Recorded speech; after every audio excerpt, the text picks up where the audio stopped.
여러분, 오늘 설교 제목이 무엇입니까? 하나님은 누구신가? 하나님은 누구신가? 첫째로 오늘 본문에 나타난 하나님은 누구신가? 우리 한번 따라하겠습니다. 하나님은 나의 하나님이십니다.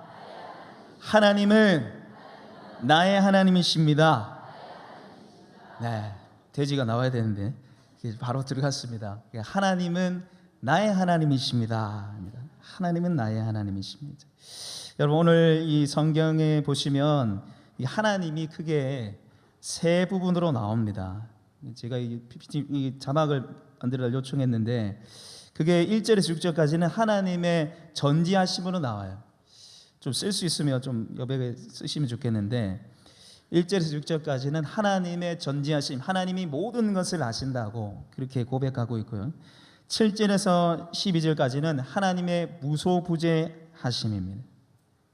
하나님이 어디에나 계신다. 그래서 7절에서 12절까지 내용이고 13절에서 18절까지가 하나님의 창조와 섭리에 대해서 이야기하고 있습니다.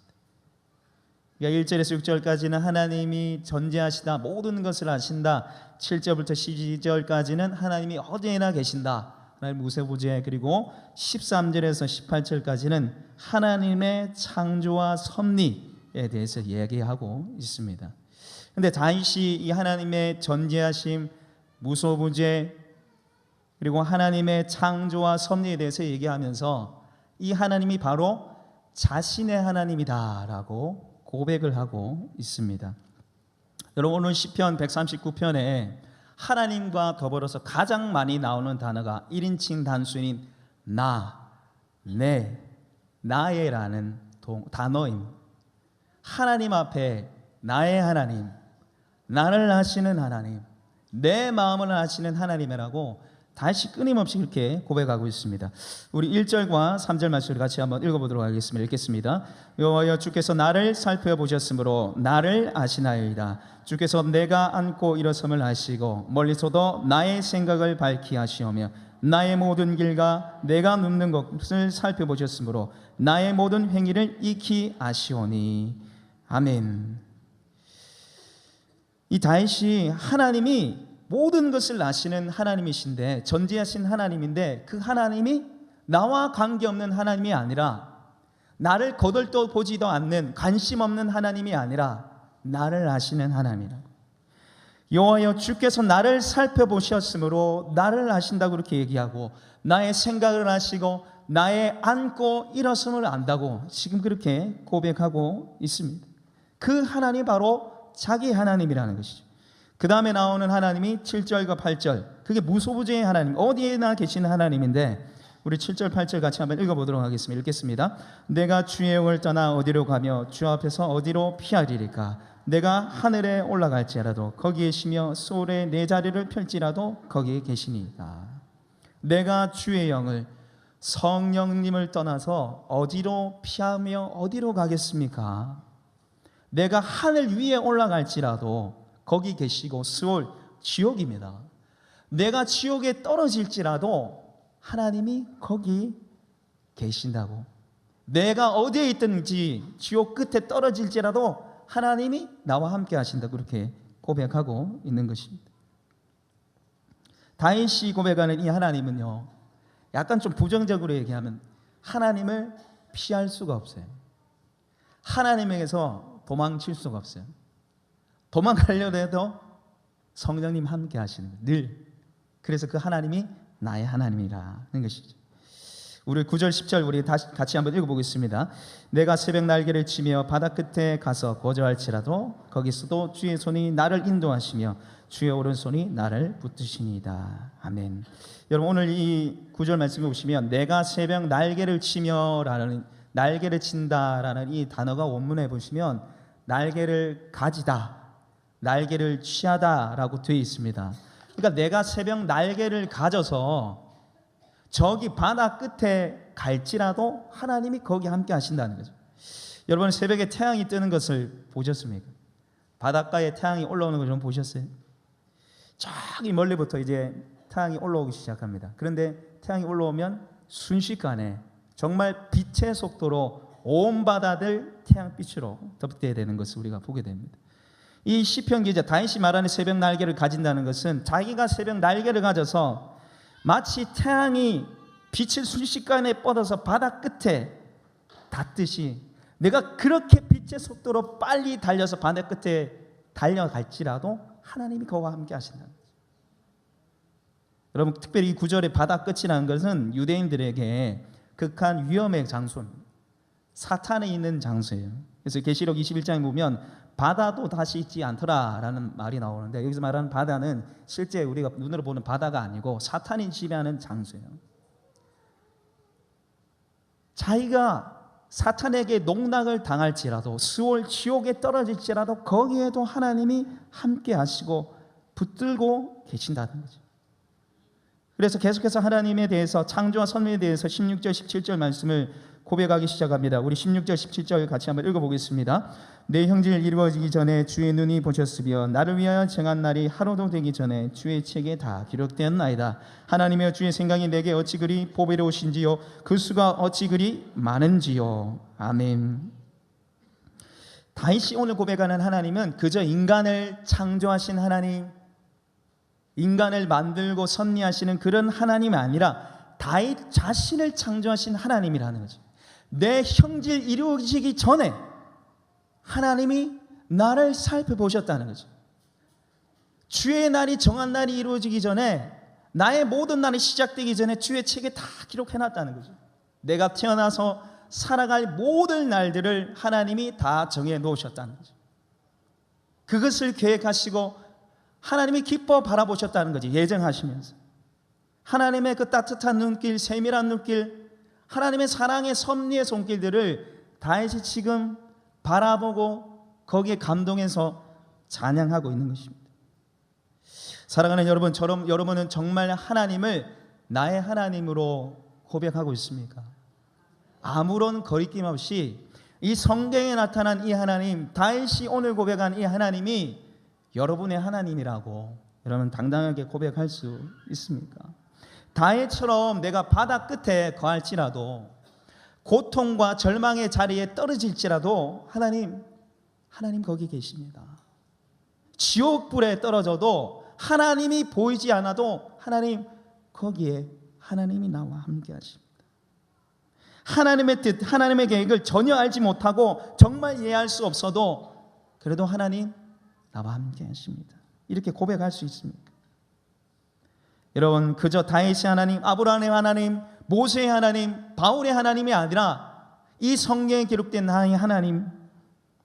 여러분, 하나님에 대해서 우리가 수많은 얘기를 듣습니다. 설교를 통해서, 말씀을 통해서 하나님 이런 분이라고 수도 없이 들었습니다. 그러나 쉽사리 이 말씀에 나타나는 하나님이 나의 하나님이라고, 나의 하나님이 되신다고 당당하게 자신 있게 얘기하지 못하는 우리 자신들을 발견하게 됩니다. 여러분, 왜 그렇습니까? 왜 나의 하나님이라고 당당하게 고백하지 못할까요? 그것은 우리가 나의 하나님, 이 하나님을 붙잡고 기도하지 않기 때문입니다. 이 말씀에 나타난 전지하신 하나님, 무소부재의 하나님, 나를 창조하시고 섭리하신 하나님이 내 하나님이 되어달라고 부르짖고 기도하지 않기 때문입니다. 여러분, 오늘 다윗이 나의 하나님이라고 이 수많은 고백들을 할 수 있었던 이유가 그가 하나님 앞에 부르짖었기 때문입니다. 그가 사울에게 쫓겨서, 압살롬에게 쫓겨서 다닐 때 그가 시편을 지었습니다. 그 시편에 늘 등장하는 단어, 부르짖었더니, 내가 하나님께 기도하였더니. 쫓겨다니면서 막막한 그 상황 속에서 그는 부르짖었습니다. 그리고 전능하신 하나님, 능력의 하나님, 나와 함께 하시는 하나님이라고 그가 그렇게 고백하게 되었다는 것입니다. 사랑하는 여러분, 나의 하나님이라는 이 단어 정말 익숙한 단어죠. 익숙한 고백입니다. 우리 시편에 보면 너무 자주 나오잖아요. 그런데 그 단어를 조금만 좀 낯설게 보면 굉장히 이상한 말입니다. 우리가 나의 것, 내 것이라고 표현할 때 그 나의 것, 그 어떤 것은 나의 물건이 돼요. 나의 소유물이 됩니다. 여러분, 이게 지금 성경책이 있습니다. 이 성경책은 제 겁니다. 제가 돈 주고 샀어요. 제 거예요. 근데 이 성경이 큽니까? 제가 큽니까? 성경이 커요? 제가 커요? 제가 크죠. 아니 말씀 말고 성경책만 두고 말씀을 구현하시구나. 딴 걸 두고 해야 되는데. 성경이 저희를 소유했습니까? 제가 성경을 소유한 겁니까? 제가 성경을 소유한 거죠. 성경이 주인이 아니라 제가 성경의 주인입니다. 말씀 말고요. 여러분, 그런데 오늘 이 성경에 보면 다윗이 수도 없이 나의 하나님이라고 고백하거든요. 하나님을 마치 자기 소유물로 자기 것으로 여깁니다. 여러분, 하나님은 결코 누군가의 하나님이 될 만큼 작은 분이 아니세요. 누군가의 소유가 될 분이 아니십니다. 하나님은 온 우주 만물을 창조하신 하나님이십니다. 온 만물의 주인이 되신 분이 바로 우리 하나님이세요. 그런데 이 하나님이 마치 누구의 소유가 된 것처럼 자신을 낮출 때가 있습니다. 누구의 소유가 될 처럼 자신을 낮출 때가 있어요. 그것은 나의 하나님이라고 부르짖는 자들을 통해서 그렇게 하시는 거죠. 전능하신 하나님, 온 만물의 주인이 되신 그 하나님이 자신을 낮추셔서 자신의 능력을 보이길 원하시는데, 그게 바로 이 하나님을 붙들고 나의 하나님이라고 기도하는 자들을 통해서 그렇게 하신다는 것입니다. 우리가 기도할 때 그 크신 하나님이 나의 하나님이 되는 것입니다. 우리가 기도할 때 능력의 하나님, 치유의 하나님, 회복의 하나님, 전능의 하나님이 바로 나의 하나님이 되는 것입니다. 사랑하는 여러분, 오늘 저녁에 제가 설교 준비하는데 덥더라고요. 더우시죠? 여기 안에 너무 따뜻한 게 아니라 시원하고 좋은데 시간에 들어오셨습니다. 밍숭밍숭 앉아있다가 그냥 가지 마세요. 하나님께 부르짖으시길 바랍니다. 하나님이 나의 하나님이 되어달라고 부르짖고 기도하시고 그렇게 돌아가신 저와 여러분 되시길 소망합니다. 두 번째로, 오늘 하나님이 누구신가? 하나님은 고난 중에 나의 하나님이십니다. 우리 한번 따라해 보겠습니다. 하나님은 고난 중에 나의 하나님이십니다. 하나님은 고난 중에 나의 하나님이십니다. 사랑하는 여러분, 오늘 이 다윗의 아름다운 시편이 어떻게 해서 만들어졌을까요? 오늘 16절, 17절, 제가 이 고백을 볼 때마다 정말 놀라운 고백 같아요. 우리 다시 한번 읽어보겠습니다. 내 형질이 이르오기 전에 주의 눈이 보셨으며 나를 위하여 정한 날이 하루도 되기 전에 주의 책에 다 기록되었나이다. 하나님이여, 주의 생각이 내게 어찌 그리 보배로우신지요, 그 수가 어찌 그리 많은지요. 아멘. 자신의 형질이 이루기 전에 자신을 바라보시는 그 하나님의 눈을 그가 깨달았습니다. 자신을 위하여 정한 날 되기 전에 다 기록하신 그 하나님의 그 작전, 하나님의 놀라운 생각들을 바라보면서 그가 지금 찬양하고 있습니다. 정말 놀라운 고백이죠. 그런데 이 고백이 어떻게 해서 나왔을까요? 그 답이 바로 뒤에 나옵니다. 우리 18절과 22절까지 말씀, 18절에서 22절까지 말씀 같이 한번 읽어보겠습니다. 내가 새려고 할지라도 그 수가 모래보다 많소이다. 내가 깰 때도 여전히 주와 함께 있나이다. 하나님이여, 주께서 반드시 악인을 죽이시리이다. 피 흘리는 즐기는 자들아, 나를 떠날지어다. 그들이 주에 대하여 악하게 말하며 주의 원수들이 주의 이름으로 헛되이 맹세하였나이다. 여호와여, 내가 주를 미워하는 자들을 미워하지 아니하며 주를 치러 일어나는 자들을 미워하지 아니하리까. 내가 그들을 심히 미워하니 그들은 나의 원수니이다. 아멘. 여러분, 1절에서 18절까지 우리가 같이 말씀 나눈 대로 그는 하나님의 전지하심에 대해서, 하나님의 무소부재하심에 대해서 그가 노래하고 찬양했습니다. 그런데 생뚱맞게 오늘 19절에서 22절까지 말씀 보면 악인에 대해서 얘기하고 있어요. 하나님, 악인을 죽여주십시오. 하나님, 악인을 심판해 주십시오. 그 요청을 지금 다윗이 하고 있는 것을 우리가 보게 됩니다. 여러분, 어떤 학자들은 이 이 구절이 너무 생뚱맞아서 앞뒤가 좀 맞지 않아서 이게 다윗이 지은 게 아니고 후대에 누가 삽입해서 넣은 거다, 이렇게 얘기하는 학자들도 있어요. 그뿐만 아니라 우리 현재 한국교회에서 쓰고 있는 교동문 60번이 139편입니다. 근데 교동문 60번에 보시면 이 19절에서 22절까지 내용이 없어요. 넣기가 좀 그러는 거예요. 앞뒤가 맞지 않은 거예요. 그런데 여러분, 이 시편 139편은 18절에서 22절 이것 빼면 이해가 안 되는 시편이에요. 자신을 죽이려는 악인들에 대해서 고통과 토로를 살펴보지 않고는 이 139편을 제대로 이해할 수가 없습니다. 왜 그렇습니까? 이 시편 139편은 악인들이 다윗을 통해서 만들어냈기 때문에, 다윗이 악인들에게 쫓기면서 자기를 죽이려는 악인들 앞에서 그가 만들어낸 시편이 139편입니다. 죽음의 위기 가운데 다윗은 이 시편 139편을 노래하고 하나님께 찬양했습니다. 여러분, 다윗이 지은 시편으로 알려진 것만 73편에 이릅니다. 제목이 없지만 아마 다윗이 더 많은 것들을 지어냈을 거예요. 다윗의 시라고 쓰인 게 73편이나 돼요. 그러니까 시편이 몇 편까지 있습니까? 150편까지 있잖아요. 절반은 다윗이 지은 거예요. 아마 73편 더 있을 겁니다. 그런데 이 아름다운 시편, 주님을 노래하고 찬양하는 이 아름다운 시편이 어떻게 해서 만들어졌습니까? 그가 악인들에게 고난을 당해서 있기 때문입니다. 자기를 죽이려는 사울, 자기를 죽이려는 아들 압살롬을 피해 다니면서 그가 노래하고 찬양했던 것이 바로 시편으로 남아 있는 것입니다.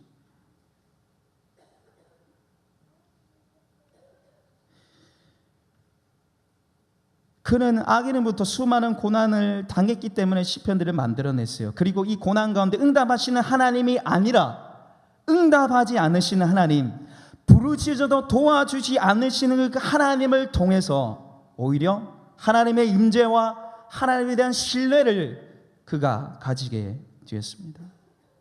여러분, 시편에 악인들, 원수들이 다윗에게 한 말이 무엇입니까?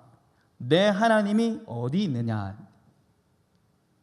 다윗이 늘 하나님 찾으니까 악인들이 다윗이 바라보면서, 야, 네 하나님 그렇게 부르짖고 찾는데 네 하나님 어디 있는데? 네가 그렇게 찾고 신뢰하는 하나님 어디 있는데? 하나님 너 버렸다고 다윗을 향해서 조롱했습니다. 그는 정말 하나님의 살아계시고 나는 하나님의 살아계심을 믿는데 왜 하나님이 응답하지 않는지 그는 너무너무 괴로워했습니다. 그래서 시편 22편에 나의 하나님 어찌하여 나를 버리십니까? 라고 그가 고백을 했어요. 악인들은 자기들을 죽이러 오는데 하나님께 기도하면 하나님 응답이 없는 거예요. 여러분, 다윗이 10년이라는 기간 동안 도망 다녔어요. 자기 장인 사울을 피해서 자그마치 10년입니다. 10년이란 세월을 도망치며 죽음의 위기 가운데서 살았습니다. 여러분은 다윗이 도망 다니면서 무슨 생각했을까요? 나는 왜 이렇게 도망 다녀야 하지? 내가 도대체 뭘 잘못했다고 이렇게 도망쳐야 되지? 하나님, 저 언제까지 이렇게 다 살아야 됩니까? 저 언제까지 이렇게 이 모양 이 꼴로 살아야 됩니까? 그는 한탄했을 것입니다. 그런데 그 부르짖음과 기도의 끝이 어떤 끝으로 납니까? 우리 16절, 17절 다시 한번 읽어보겠습니다. 시작. 내 형질이 이루어지기 전에 주의 눈이 보셨으며 나를 위하여 정한 날이 하루도 되기 전에 주의 책에 다 기록되었나이다. 하나님이여, 주의 생각이 어찌 그리 내게 보배로우신지요, 그 수가 어찌 그리 많은지요. 여러분, 다윗이 도망자의 신세로 쫓겨다니면서 고백합니다. 나의 모든 날이 주의 책에 다 기록되어 있습니다. 내가 지금 당하는 이 고통, 아픔, 하나님의 계획 안에 있습니다. 내 형질 이루기 전에 내가 이렇게 쫓겨다닐 건 하나님 계획해 두셨습니다. 그리고 그 생각은 나에게 보배로운 것입니다. 사랑하는 여러분, 성경에 나타난 역설적인 진리들이 있습니다. 너희는 죽어야 산다. 너희는 종이 되어야지 으뜸이 된다. 그리고 성경은 역설적인 하나님에서 우리에게 보여줍니다. 하나님은 하나님 자신의 부재하심을 통해서 오히려 하나님의 명확한 임재를 보여주십니다. 하나님은 우리의 무응답을 통해서 확실한 응답을 우리에게 주십니다. 우리의 무죄를 통해서 하나님의 전지하심을 경외하시고 우리의 실패와 좌절을 통해서 하나님께서 우리에게 소망과 비전을 주십니다. 우리의 문을 통해서 하나님 자신의 전능하심을 보여주시는 것입니다. 사랑하는 여러분, 고난 가운데 하나님이 보이지 않습니까? 하나님께 부르짖어도 응답하지 않는 것 같습니까? 그러나 여러분, 하나님은 무응답을 통하여 나의 하나님이 되는 것입니다. 부르짖어도 기도해도 응답하지 않기 때문에 실패하고 좌절하고 낭망할 것이 아니라 그 무응답을 통해서 하나님의 살아계심을 보여주고 우리의 믿음을 성숙시켜서 확실한 믿음, 요동하지 않는 믿음으로 하나님이 우리를 이끌어 나가시는 것입니다. 여러분, 하나님은 가장 자비하시고 우리를 긍휼히 여기시는 분입니다.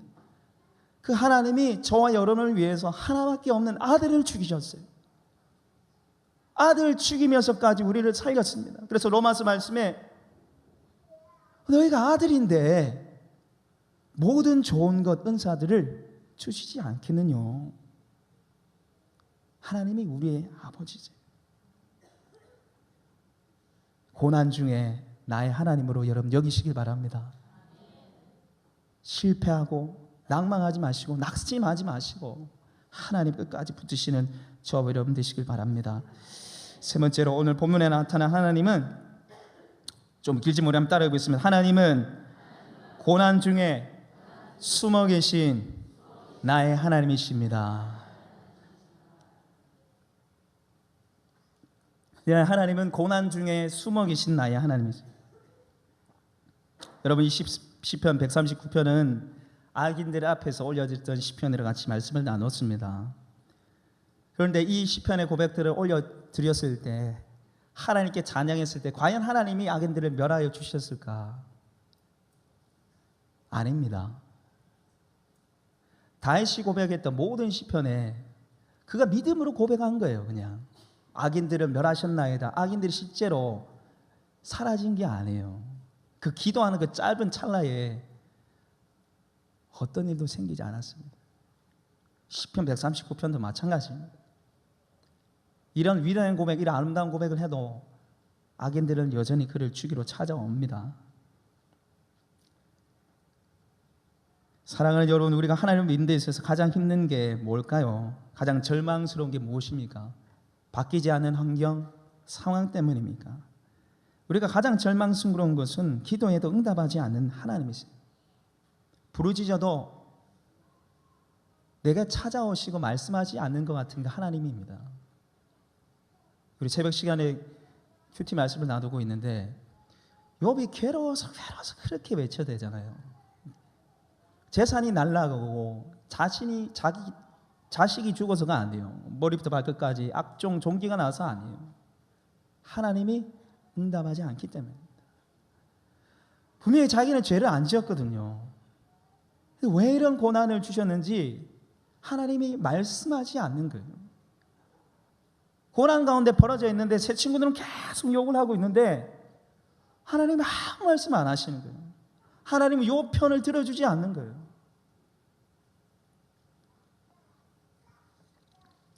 그러나 여러분, 하나님이 보이지 않는 그때야말로 우리가 하나님을 경험할 수 있을 때예요.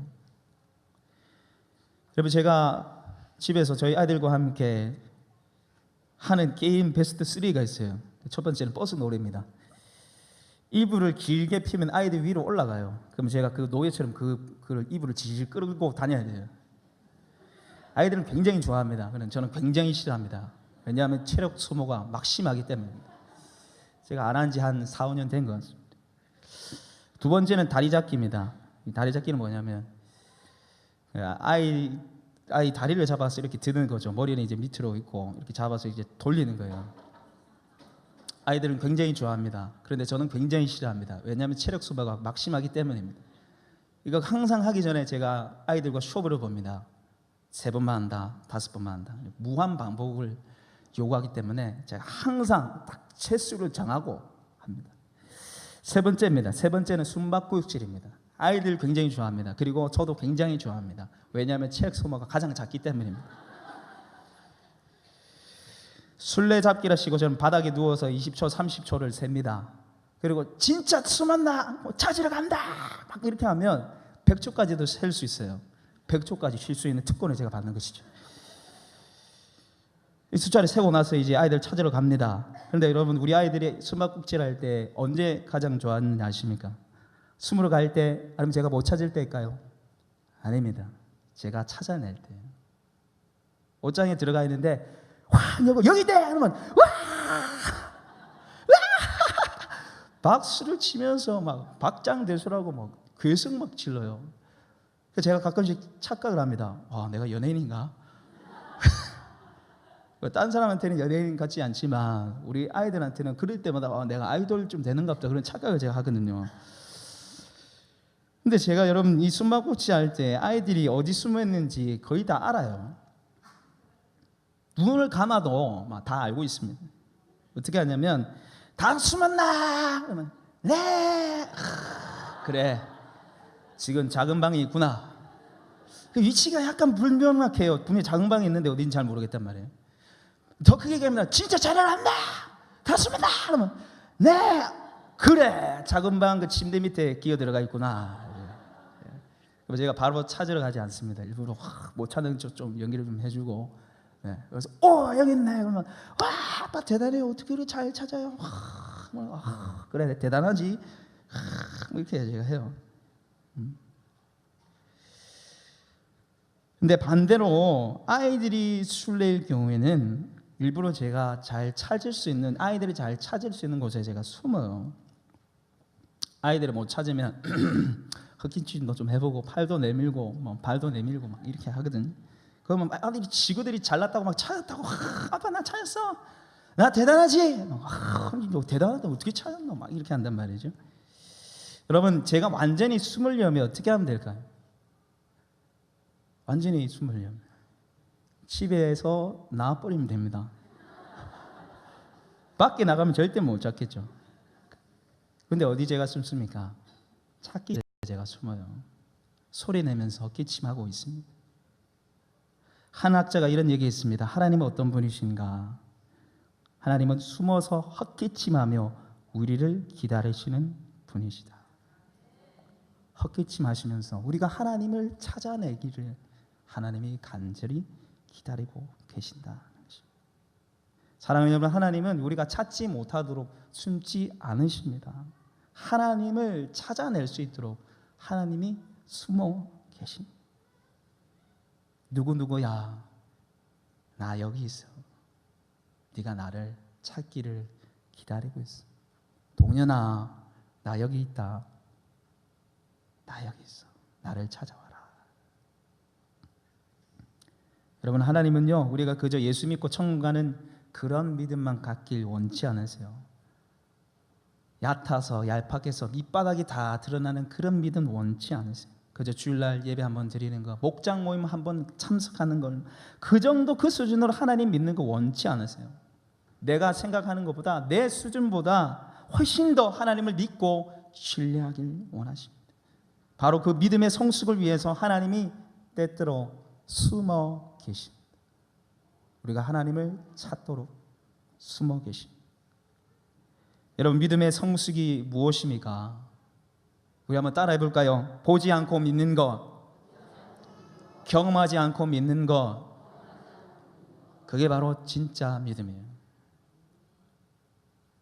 하나님은 우리가 보지 않고 경험하지 않고 하나님을 믿기를 원하세요. 보이지 않아도, 하나님 보이지 않아도 그곳에서도 하나님을 절대적으로 신뢰하길 하나님이 원하세요. 손에 잡히고 기적이 체험되고 변화를 받아서 믿는 믿음 말고, 치유받고 회복되고 새합이 대박이 나서 믿는 그런 믿음 말고, 보이지 않아도 칠흑 같은 어둠 속에서 하나님을 신뢰하길 하나님이 원하십니다. 그 칠흑 같은 어둠 속에서 하나님 붙잡기를 원하세요. 말씀을 마무리하도록 하겠습니다. 사랑하는 여러분, 하나님은 결코 우리를 내버려 두지 않습니다. 우리의 부르짖음을 듣고 그냥 넘어가시는 법이 없어요. 왜 그렇습니까? 왜 응답하셔야만 합니까? 왜 버리지 못하십니까? 그것은 하나님의 아들을 버리셨기 때문입니다. 여러분, 예수님께서 십자가 못 박혀서 부르짖으셨습니다. 나의 하나님, 나의 하나님, 어찌하여 나를 버리시나이까? 예수님은 세 부분으로 고통을 당했습니다. 육체적인 고통을 당했습니다. 채찍질 당하고 피를 다 흘렸어요. 손과 발에 못이 박혀서 십자가에 매달렸습니다. 탈수 증세가 났을 거예요. 9시부터 3시까지 예수님 못 박혔는데 9시부터 12시까지 햇볕이 내려졌습니다. 온몸에 피가 다 빠져나가는데 얼마나 머리가 깨지듯이 아팠을까. 말할 수 없는 육신의 고통을 예수님이 당하셨어요. 그리고 정신의 고통도 당하셨죠. 제자들에게 버림당하셨습니다. 군병들이 침을 뱉었습니다. 예수님의 옷을 다 빼앗아가서 예수님 벌거벗긴 채로 속옷 하나 없이 십자가에 못 박혀서 돌아가셨습니다. 그리고 마지막 하나가 영적인 고통이에요. 그게 바로 하나님 아버지로부터 버림당하는 것이었습니다. 예수님이 겟세마네 동산에서 힘들게 기도하셨던 이유가, 이 잔을 내게서 옮겨 주시옵소서 그 기도를 하셨던 이유가 육체적인 고통, 정신적인 고통 때문이 아니라 바로 아버지 하나님부터 버림당했기 때문에, 그걸 아시고 예수님 그렇게 괴로워하시면서 기도하셨던 거예요. 하나님 아버지의 품에 안에 계셨던 하나님이라고 요한복음에 말씀하고 있어요. 그리고 이 땅에 오셨어도 늘 하나님 아버지와 교제하시고 기도하시고 아버지의 뜻에 따라서 사셨던 분이 바로 우리 하나님이셨어요. 항상 예수님의 기도를 들어주셨어요. 나사로를 살리시면서 내 기도를 항상 들어주시는 줄 내가 압니다. 이 기도를 하셨거든요. 항상 받아주시고 항상 기도하시고 항상 교제했던 분이 바로 아버지 하나님이셨는데, 예수님이 그 십자가의 고통 속에, 가장 고통이 극심했던 그 현장 속에 나의 하나님 나의 하나님 어찌하여 나를 버리십니까? 라는 그 고백 속에 하나님은 응답하지 않으셨어요. 하나님은 예수님을 버리셨습니다. 예수님 버림당하셨기 때문에 나의 아버지라 할 수가 없는 거예요. 죄를 다 뒤집어 썼기 때문에, 우리 모든 죄를 다 뒤집어 썼기 때문에 아버지라 부르지 못하고 나의 하나님이라고 부르시는 거예요. 아무런 응답이 없습니다. 아버지 하나님께서 거절하십니다. 그럼 왜 응답하지 않으실까? 왜 예수님을 그렇게 철저히 아버지 하나님을 버리셨을까요? 그것은 바로 우리의 기도에 응답하시기 위해서입니다. 우리를 결코 절대로 버리지 않기 위해서 예수님을 버리셨던 것입니다.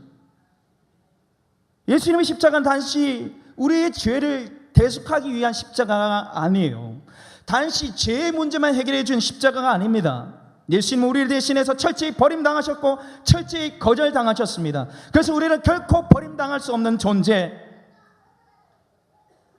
기도하며 응답될 수밖에 없는 존재들이 되었습니다.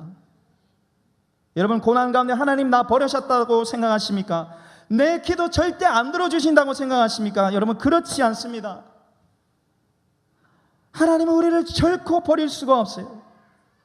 하나님 결코 우리의 기도를 거절할 수 없습니다. 왜냐하면 아들을 버리셨고 아들의 기도를 거절하셨기 때문입니다. 사랑하는 여러분, 이 밤에 정말 믿음으로 기도하시길 바랍니다. 하나님은 나의 기도에 응답하시는 하나님이시라고, 하나님은 고난 중에 숨어 계셔서 응답하시길 기뻐하시는 하나님이시라고, 예수님을 버리심으로 결코 나의 기도를 외면하지 않는 하나님이라고 믿음으로 기도하시고 하나님을 경험하시는 이 밤 되시길 바랍니다.